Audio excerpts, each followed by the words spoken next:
ഹിരണ്യം ഇന്ന് യുദ്ധം ചെയ്താൽ തുടങ്ങിയപ്പോൾ ഇതാണ് എവിടെ പിന്നെ വിഷ്ണു നീ ഒളിപ്പിച്ചു വെച്ച ഭൂമിയും കൊണ്ട് ഇതാ പൊങ്ങും കൊണ്ട് തന്നെ അയ്യേ ഇതൊരു പന്നിയല്ലേ പറഞ്ഞു. ഇതിങ്ങനെ വിഷ്ണുവാണ്. അപ്പോൾ ഭഗവാനെ ഈ ചീത്ത പറയുന്നതായിട്ട് ഭഗവാൻ എന്ത് ചെയ്തോ പിന്നെ ഈ അപ്പോൾ ഭൂമി ഇവനെ കണ്ടത് തട്ടിക്കൊണ്ടുപോയതല്ലേ. ഇവനെ രണ്ടാമത് കണ്ടപ്പോൾ പേടിയായി. പേടിയിട്ട് ഭൂമി ആ തേക്കയിൽ നിന്ന് കെട്ടിട വരയ്ക്കാൻ തുടങ്ങി. വരച്ചപ്പോൾ പിന്നെ ഭഗവാൻ ഭൂമി ആ കാരണം തെറ്റുള്ളത് ഉറപ്പിച്ച് നിർത്തുക. എൻ്റെ യോഗശക്തി ഉണ്ട്. ഉറപ്പിച്ച് നിന്നിട്ട് പിന്നെ ഭഗവാൻ പറഞ്ഞു അതേടാ ഞാനൊരു പന്നിനാണ്.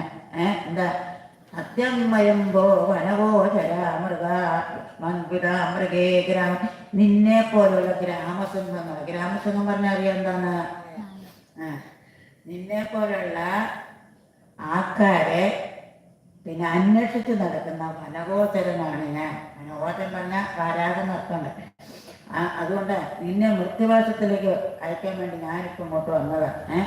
നിനക്ക് യുദ്ധം ചെയ്യണമെങ്കിൽ എൻ്റെ അടുത്ത് നിന്ന് യുദ്ധം ചെയ്യാന്ന് പറഞ്ഞ് ഭയങ്കരമായിട്ട് നിനക്ക് യുദ്ധം ചെയ്യാനറിയാം, നീ ഒരു പന്നിയല്ലേ എന്നൊക്കെ പറഞ്ഞ നീ യുദ്ധം ചെയ്യാൻ തുടങ്ങി. അപ്പം കാണിച്ചാന്ന് പറഞ്ഞ് അവൻ എന്ത് ചെയ്തു? ഗതയെടുത്ത് ഭഗവാനെ തല്ലി. ഭഗവാനോട് കൊണ്ടു. അതായത് ഭഗവാനറിയാം എനിക്ക് തൻ്റെ ഭക്തനാണെന്നുള്ളത്. പക്ഷേ അത് ഗത അങ്ങോട്ട് തട്ടിക്കളഞ്ഞു. അങ്ങനെ വീണ്ടും ഗംഭീരമായ യുദ്ധമായിരുന്നു. യുദ്ധം അങ്ങോട്ട് തുടങ്ങി സന്ധ്യ ആവാനായി. സന്ധ്യ ആകുമ്പോൾ രാക്ഷന്മാർക്ക് ഭയങ്കര പേടിയാണ്. അയ്യോ മണി 6 കഴിഞ്ഞേ, നമുക്ക് പോകണ്ടേ. ഇനിയിപ്പോൾ എന്താ ചെയ്യുക? ബ്രഹ്മാവ് പറഞ്ഞു ഭഗവാനെ ഇവന് ശക്തിയോട് ഇവനെ സന്ധിക്കുമ്പോൾ ഒന്ന് കൊന്നു തരണേ. പിന്നെ അകത്ത് ഭസ്മൻ അർത്ഥപരോസരെ ഭയങ്കര അസുരന്മാർക്ക് പാപം കൂടുതൽ ചെയ്യുന്നവരാണ്. അവർക്ക് അധികം ഇതിന് ശക്തി ഉണ്ടാകുന്ന ഈ രാത്രി നേരത്താണ്. രാത്രിയാക്കാൻ വെക്കലേ, ഇവനെ എങ്ങനെയെങ്കിലും കൊല്ലണേ എന്ന് പറഞ്ഞ് ബ്രഹ്മാവ് കുറെ ചോദിച്ചു. ബ്രഹ്മാവ് ഇങ്ങനെ നോക്കി.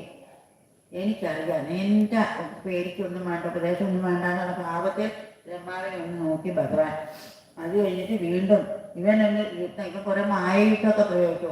പിന്നെ ഗതകർത്തെറിയും, അത് കഴിഞ്ഞ് മാവർത്തെറിയും, ഇങ്ങനെ ഓരോ ആയുധങ്ങൾ മാറി മാറി കഴിഞ്ഞ് ചൂലം കൊണ്ടെറിയും.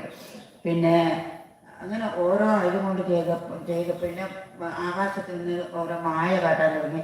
ഭഗവാൻ മെല്ലെ ചക്രത്തെ മനസ്സിലായിരിക്കും. ചക്രത്തെ മനസ്സ് വിചാരിക്കുമ്പോഴത്തേക്ക് ചക്രം വരും. വേഗം എന്ത് ചെയ്തു? ചക്രം കൊണ്ട് അവൻ്റെ ചക്രം വന്നപ്പോൾ അവൻ്റെ എല്ലാം മായം പോയി. മായ പോയപ്പോൾ അവന് ഭയങ്കരമായ ദേഷ്യം വന്നു. പിന്നെ എന്ത് മായ കാണിച്ചിട്ടും ചക്രത്തിൻ്റെ മുമ്പിൽ ഒരു മായ നടക്കുന്നില്ല. എന്നിട്ട് അവസാനം എന്ത് ചെയ്തു ഭഗവാൻ? പിന്നെയും മുഷ്ടിയുദ്ധമൊക്കെ ചെയ്ത് നോക്കി. അത് കഴിഞ്ഞ് ഭഗവാൻ എന്ത് ചെയ്തു? അതിന് കൈകൊണ്ട് ഒരൊറ്റ അടി കൊടുത്തു. കരയണ കർണമൂലേകന്യകാഷ്ടം മരുപ്പത്. കൈകൊണ്ട് കർണക്കുട്ടിക്കൊന്ന് കൊടുത്തു എന്ന് ഭാഗവത്തിൽ പറയുന്നത്. നാരായണക്ക് പട്ടേരി എന്നല്ല പറയുന്നത്. പട്ടേരി പറയുന്നത് എന്താണ്? പിന്നെ പാദാങ്കുഷ്ടേന നിരവധീന, കാലുകൊണ്ട് തന്നീന. അന്നേരം ഭഗവാൻ പറയും ശ്രീലത്തൊന്ന് ഗുരുവായൂരപ്പൻ പറയും പട്ടേരി ഞാൻ ചെയ്തത് വ്യാസം പറഞ്ഞതുപോലെ അല്ല ഭഗവാൻ. അന്ന് വരാകത്തിൻ്റെ അന്ന് പന്നയുടെ രൂപത്തിലേക്ക് ഈ മൃഗങ്ങൾക്കൊക്കെ എപ്പോഴും ഇങ്ങനെ ശക്തി ഉണ്ടാകുന്ന പുറംകാലിന് മുൻകാൽ കാലിനാണ് അവർക്ക് ശക്തി.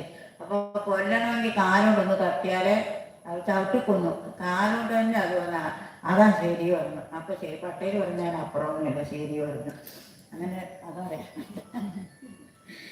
അത് കഴിഞ്ഞ് അവനെ അങ്ങോട്ട് കൊന്നു കഴിഞ്ഞപ്പോഴത്തേക്ക് ദേവന്മാർക്ക് ഒരു സന്തോഷമായി. ദേവന്മാരെ ഗംഭീരമായിട്ട് സ്തുതിച്ചു. അങ്ങനെ സൂതന് സന്തോഷമായി. ദേവന്മാരെ കടത്തി ഹിരണ്യവധം ആരാണോ കേൾക്കുന്നത്, ആരാണോ പറയുന്നത് അവർക്ക് എല്ലാവരും സുഖങ്ങളും ഉണ്ടാകുന്ന ഒരു ഫലശ്രുതിയും കൂടി പറഞ്ഞു. ഇനി നമുക്ക് 3 അധ്യായം കൂടെ വായിക്കേണ്ടതുണ്ട്. പക്ഷേ ഇപ്പം സമയം 6 കഴിഞ്ഞതുകൊണ്ട് നാളത്തേക്ക് മാറ്റി വെച്ചു.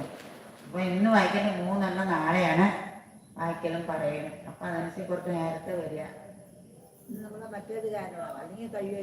കഴിയുമായിരുന്നു. അതനുസരിച്ചാണ് നമ്മളിങ്ങനെ കണക്കൂട്ടിയാണ് പറഞ്ഞാൽ പോകുന്നത്. കൂട്ടിയും കഴിച്ചും 6 അധ്യായം ഉണ്ട്. അത് വായിച്ചല്ലോ. അല്ല നാളെ ഇത് തീരും. ചെറുതെ കഴിയും. നാളെ